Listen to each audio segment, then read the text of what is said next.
Bienvenidos de nueva cuenta, muchachos. Gracias por conectarse. Vamos a continuar con nuestros ejercicios. Nada más un ejercicio más de tiro parabólico y luego pasaremos a ver un poco de la teoría del movimiento circular. Y con eso estaremos hablando la sesión del día de hoy. Muchachos, antes de empezar, ¿alguna duda, pregunta o comentario? No, profe. Gracias. Voy a compartir entonces mi presentación. Seguimos viendo tiro parabólico.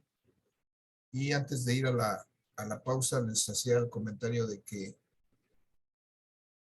en el ejercicio anterior que revisamos al inicio de la sesión, vimos el uso de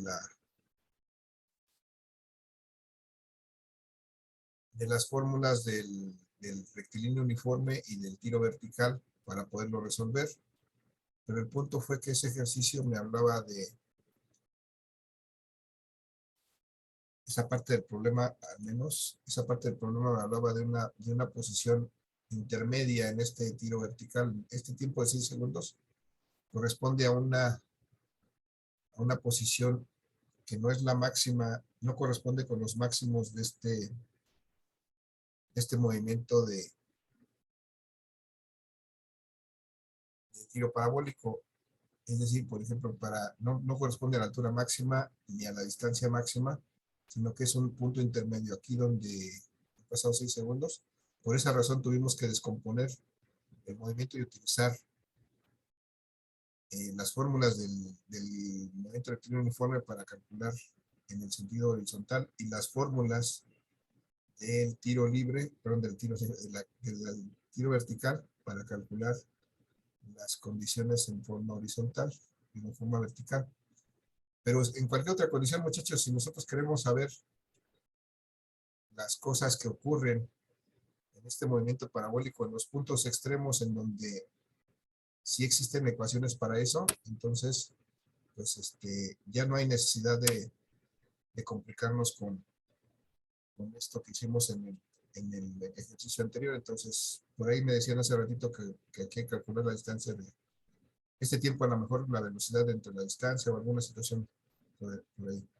Entonces, directamente si tenemos una ecuación, en este caso que es un punto extremo del movimiento, que para eso sí hay ecuaciones definidas para este movimiento, entonces utilizamos directamente esas ecuaciones. Entonces vamos a ver este último ejercicio, muchachos, a ver si podemos clarificar con esto. Me habla de este ejercicio de un basquetbolista que lanza la pelota y que alcanza una altura máxima de 5 metros y golpea contra una pared. Dice que si la pelota es lanzada con un ángulo de 45 grados con respecto al horizontal, determina la velocidad con que el basquetbolista la lanza, el tiempo que tarda en alcanzar esa altura máxima y a qué distancia se encuentra la pared desde donde el basquetbolista lanza la pelota. Entonces, vamos a ver qué tenemos que hacer para eso, muchachos. Vamos, por principio de cuentas, vamos a tratar de identificar los datos que tenemos aquí. Dice que alcanza una altura máxima de 5 metros, con cuál variable del tiro parabólico podemos identificar esa altura de 5 metros. Con la D. ¿Con cuál, perdón? ¿Con la D? Chequen que dice la... No, sería con la H, perdón. ¿no? Recuerden que dice altura máxima, altura. Entonces, como es altura, dice máxima, pues entonces vamos a ver que esa debe de corresponder precisamente con esta que está aquí. Aquí tenemos una altura máxima. Recuerden que ese tiro parabólico se simboliza con una H mayúscula. Y ese es el punto donde está, es el dato que tenemos aquí, la H. Ok.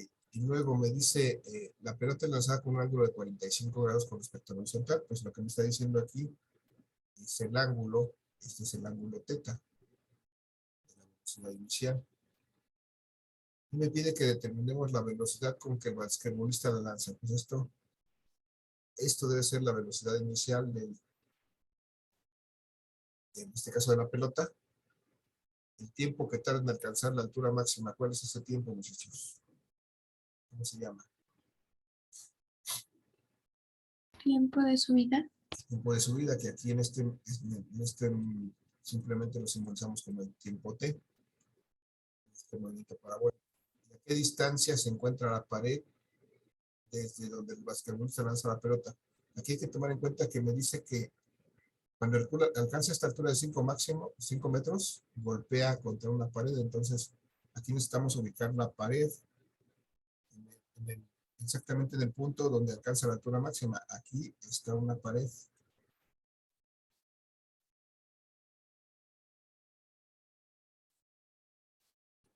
Entonces, aquí alcanza su altura máxima. Aquí está la pared con que golpea.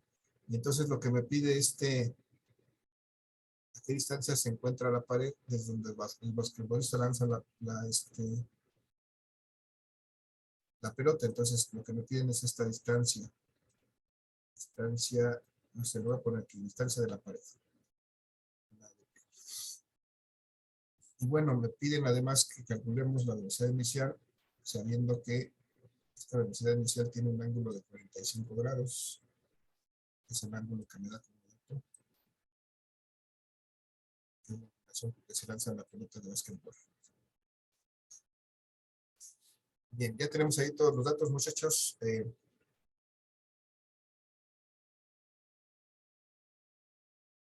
Esta es el 50 de la pared, esta es la distancia de la pared.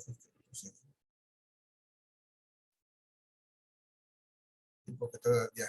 Entonces, ¿qué podríamos calcular en este momento, muchachos? Con los datos que tenemos de este ángulo, aquí la altura máxima también es un dato porque me dice que son 5 metros.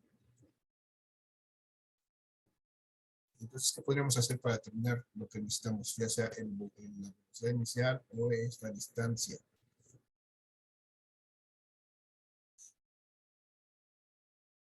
¿Qué ecuación podríamos utilizar, muchachos? Díganme, sugiéranme.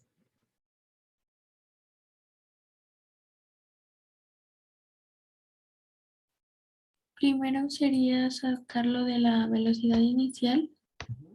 ¿Con cuál ecuación podríamos hacer eso? ¿De cuál ecuación podríamos determinar? ¿Se podría utilizar la de altura máxima y despejarla para que nada más nos quede, o sea, separar la velocidad inicial? Muy bien, exactamente. Entonces, la altura máxima, ¿cómo está expresada? Aquí es igual a la altura máxima, velocidad inicial al cuadrado. Por Y el seno al cuadrado de teta entre 2 por gravedad. Por el seno cuadrado A, Sí, seno cuadrado de teta, entre 2 veces. Ok, vamos a despejar entonces de aquí para obtener la velocidad inicial. Lo primero que tenemos que hacer es quitar esto de aquí, hacerlo para acá. ¿Cómo me queda? h por 2g. 2G, vamos a ponerlo al revés para que no sería feo, 2GH. Y luego, esto es igual a velocidad inicial al cuadrado por el seno cuadrado de teta. Ahora que quito, que me estorba para dejar solita la velocidad inicial. el seno al Vas cuadrado de dividiendo. teta. El seno al cuadrado que está aquí multiplicando pasa para acá, como bien nos dijo José Carlos, dividiendo. Entonces me queda que 2GH entre todo así lo paso, seno cuadrado de teta. Seno cuadrado de teta. Eso va a ser igual a la velocidad inicial al cuadrado. Bueno, lo voy a escribir aquí bien, del lado izquierdo lo que no conozco, que es la velocidad inicial, lo que quiero encontrar. Igual a 2GH, no cambio nada de posición, más que la posición con respecto al signo igual, 2GH entre seno cuadrado de teta. Nuevamente tengo la misma situación, tengo la velocidad inicial al cuadrado y necesito la velocidad inicial sola. Mira, Sería aplicarle raíz cuadrada para eliminar la potencia de velocidad inicial y agregar igual del otro lado. Ok, de este lado entonces aplico me queda la velocidad inicial y de este lado me queda la raíz, entonces me queda aquí que la velocidad inicial va a ser exactamente igual a la raíz cuadrada de 2 veces la gravedad por la altura, dividido entre seno cuadrado de ya está despejado, entonces vamos a sustituir valores, vamos a ver que esto es 2 veces la gravedad, 9.8 metros por segundo cuadrado. La altura, vamos a hacer la altura en este caso son 5 metros. La altura máxima que alcanza esta pelota de básquetbol entre el seno de, en este caso, 45 grados, que es el ángulo que se dispara esa pelota. Y esto va al cuadrado. Pero eso significa seno cuadrado, que tengo que sacar el seno y luego el cuadrado. Entonces vamos a continuar aquí con el cálculo. Entonces, ¿cuánto es 2 por 9.8 por 5? 98 metros cuadrados por segundos cuadrados. Gracias. 98 metros cuadrados en segundos cuadrados. Y abajo tengo el seno de 45 en sus cortes, punto 707. Sí, 707, y esto va al cuadrado. Entonces, arriba tengo 98. Si hacemos el seno de 45 y lo dejamos con todos sus decimales, muchachos, y lo llevamos al cuadrado, ¿cuánto me da? 0.5. 0.5, ¿verdad? Pues me da entre 0.5. Y esto me da la raíz de 98 entre 0.5, me da la raíz de 196, ¿no? Sí, 196. 196. ¿Y la raíz de 196? ¿Cuánto es? 14. 14. 196 metros cuadrados por segundo cuadrado. Entonces, Serían 14 metros por segundo. 14 metros por segundo, exactamente. Esa es la velocidad con que el basquetbolista lanza el balón de basquetbol para alcanzar una altura de 5 metros y golpear la pared exactamente cuando alcanza su máxima altura este balón. Entonces ya tenemos aquí, pues lo primero que nos preguntaba, esta velocidad es de 14 metros por segundo.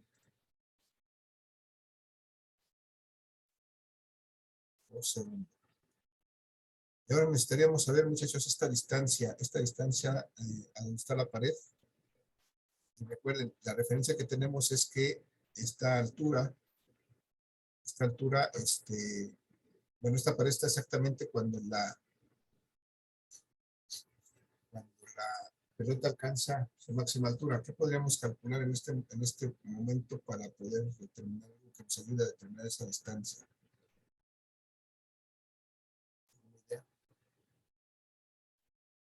se podría usar la cuarta fórmula.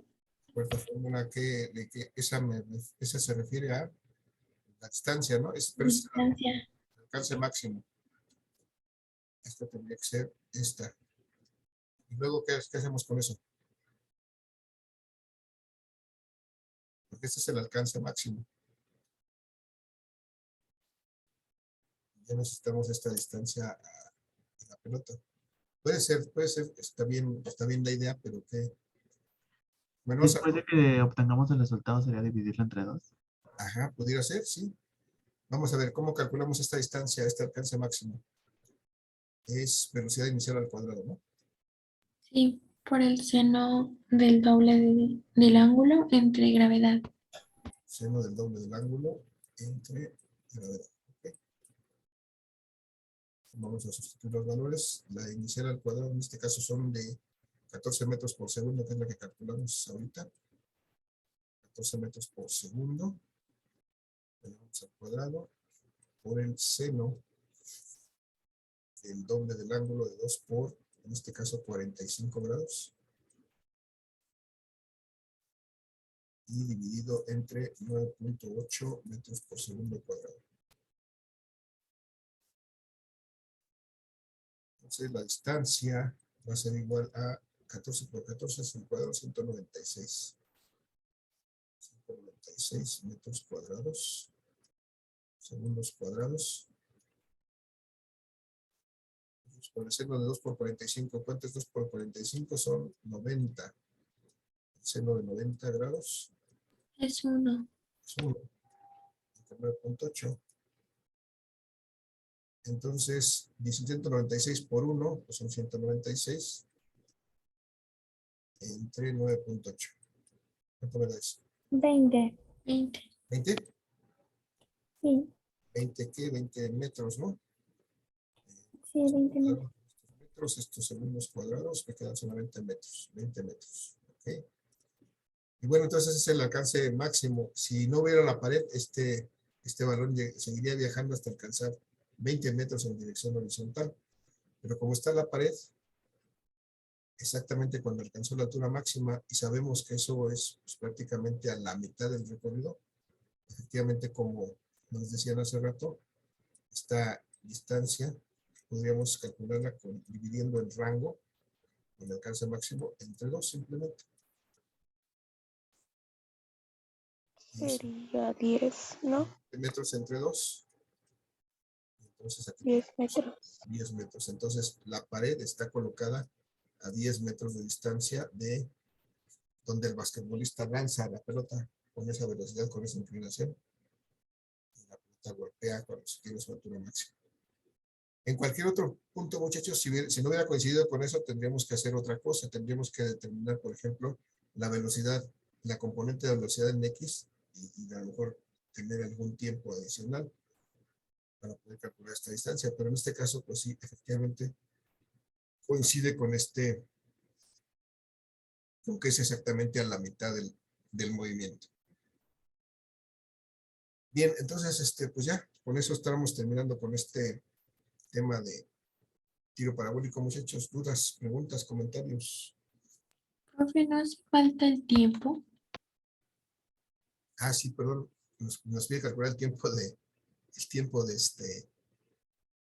decíamos que es el de subida, ¿no? Porque es el que alcanza la altura máxima, que sería este tiempo. Pero bueno, ese es sencillo, ¿cómo calculo el tiempo de subida? Velocidad inicial por el seno del ángulo entre gravedad. Ajá, velocidad inicial por el seno del ángulo. Por gravedad, que es, de arriba está la componente de la velocidad en el eje Y. En este caso, 14 metros por segundo, que es lo que calculamos para esa velocidad. Por el seno de 45 grados entre 9.8 metros por segundo cuadrado.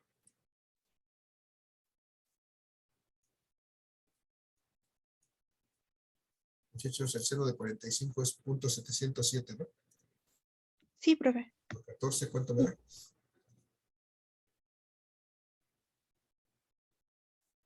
14 por 9.89. 0.89. 89 metros por segundo entre 9.8 metros por segundo cuadrado. Esto me da como 1 punto y algo, ¿no? 1.0.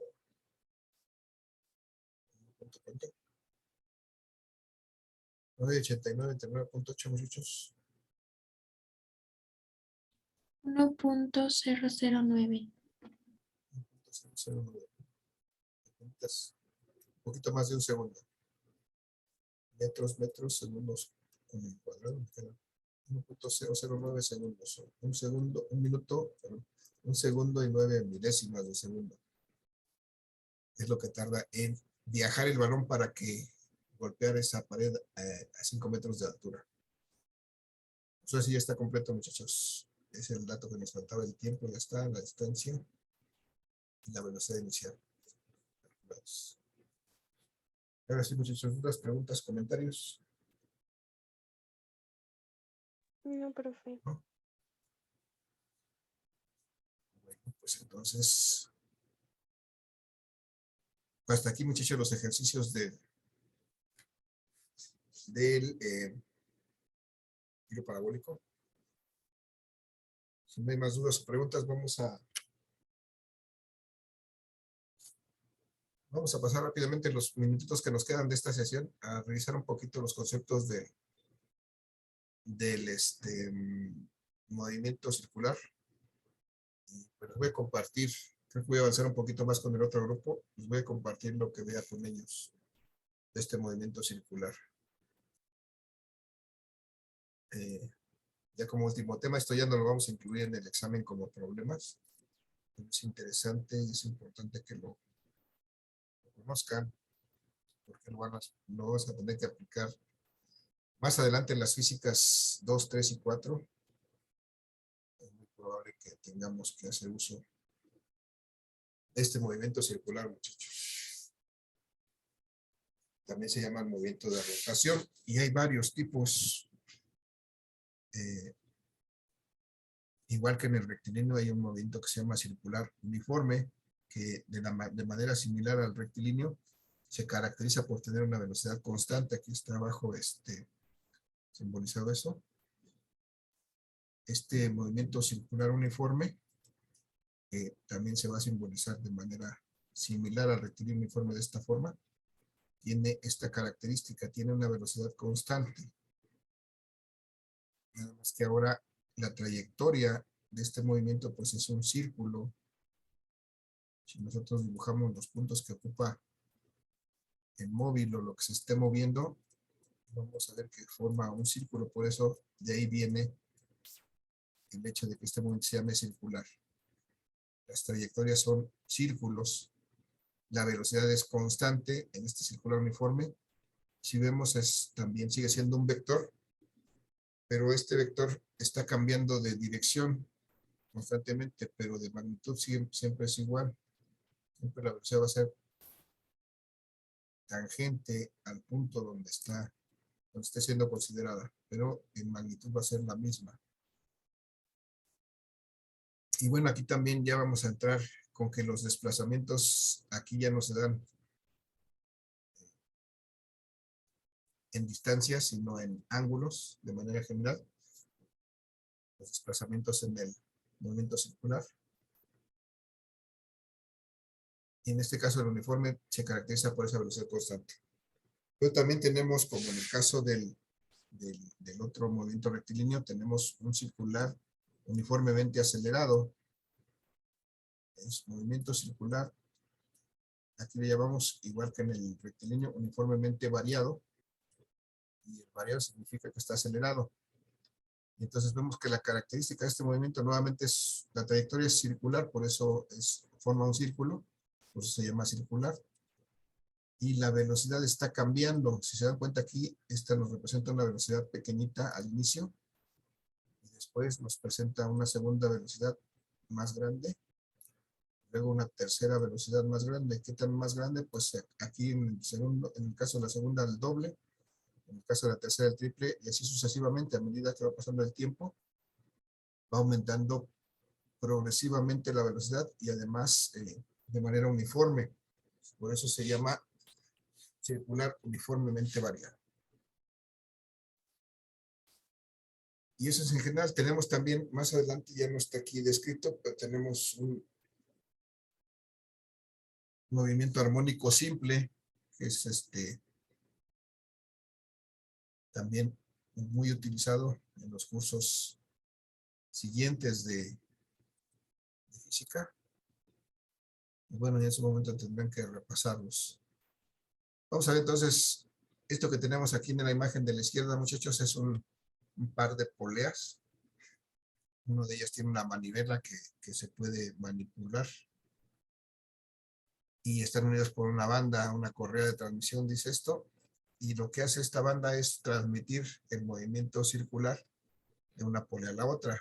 Por ahí con la mano esta persona puede generar un movimiento circular en la primera polea de la izquierda y la banda o la correa de transmisión genera ese mismo movimiento en esta segunda polea.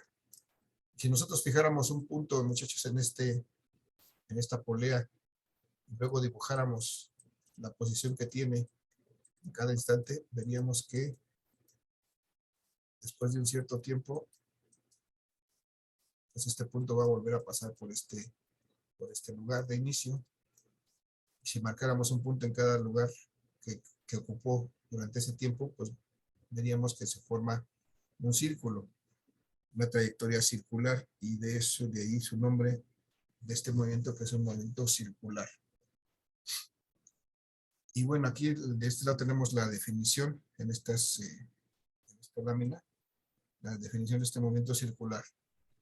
Dice que es el que efectúa, vamos a contar aquí, el que efectúa un cuerpo que gira alrededor, más bien, al girar alrededor de un punto llamado eje de rotación y con una trayectoria circular. Bueno, creo que todo eso ya lo platicamos ahorita. Entonces, eso es un movimiento circular o de rotación. En este caso, en este movimiento circular de rotación, los desplazamientos se denominan como desplazamientos angulares y se miden por medio de ángulos. Hasta ahorita hemos visto cómo los ángulos los medimos en grados, pero hay otra unidad que también permite medir ángulos, que se llaman los radianes. ¿Han oído hablar de los radianes, muchachos? ¿Los han usado? ¿Alguien ha escuchado la palabra radian?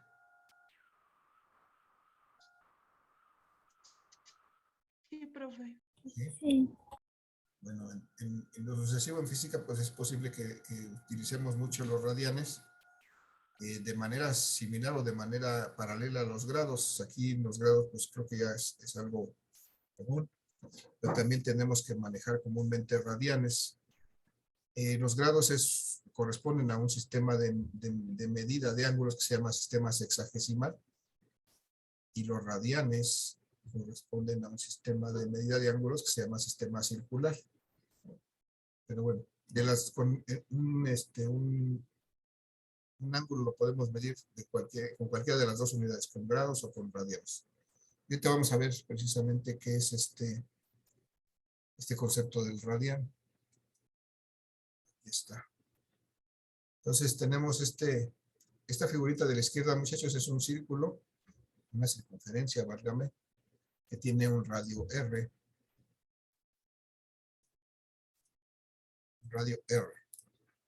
Entonces, si este radio nosotros pudiéramos hacer de alguna manera, no sé, poner algún hilo para tenerlo del tamaño del radio, y después ese hilo lo colocáramos sobre la superficie o sobre el perímetro de esta circunferencia que se formó con la trayectoria de este movimiento, y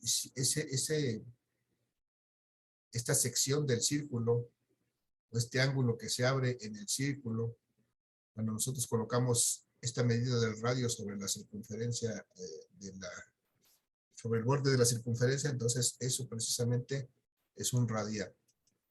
Es un ángulo que tiene un arco del tamaño del radio. ¿Sí? Este arco de la circunferencia tiene el tamaño exactamente igual a este radio, y entonces eso se llama un radian. Entonces en este círculo hay varios radianes, caben varios radianes, o sea, yo puedo meter otra longitud igual al radio aquí para formar un arco. Entonces aquí podría tener otro radian. Y así sucesivamente, bueno, pudiera yo hacer, no sé, a lo mejor mis proporciones no son adecuadas, pero aquí podría tener otro radian. Este sería un radian y este sería un radian. Y entonces lo importante es que en una circunferencia completa tengo yo 2pi radianes. 2pi radianes, eso es Una circunferencia completa. ¿Cuánto es 2pi, muchachos? ¿Alguien se acuerda cuánto vale pi? 3.1416. 3.1416. Entonces 2 por pi serían 6.28. Una circunferencia tiene 6.28, aproximadamente 6.28 radianes. Y en grados, muchachos, ¿cuánto tiene una circunferencia? 360 grados. 360 grados. 360 grados. Entonces, de aquí podríamos sacar una equivalencia entre los grados y los radianes. Si 360 grados son 2.28, digo 6.28 radianes, ¿cuánto será un radian en grados? ¿Cuánto será un radian en grados? Vamos a hacer, para no variar, vamos a hacer una conversión de las que sabemos hacer. Si decimos que queremos un radian, multiplicamos por el factor que son, yo lo quiero en grados, sé que 360 grados son 6.28 radianes.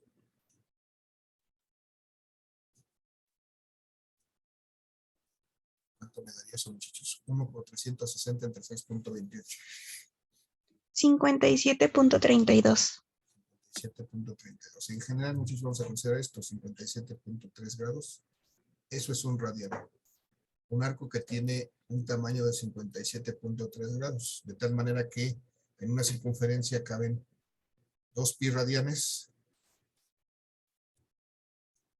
6.28 radianes, y eso equivale a 360 grados. Entonces eso es algo importante. Entonces, bueno, aquí viene la definición de la radian, medida del ángulo central de la circunferencia, longitud de arco igual a... Bueno, eso fue lo que ya dije, pero más, más largo. Muchachos, hasta aquí, ¿alguna duda, pregunta, comentario?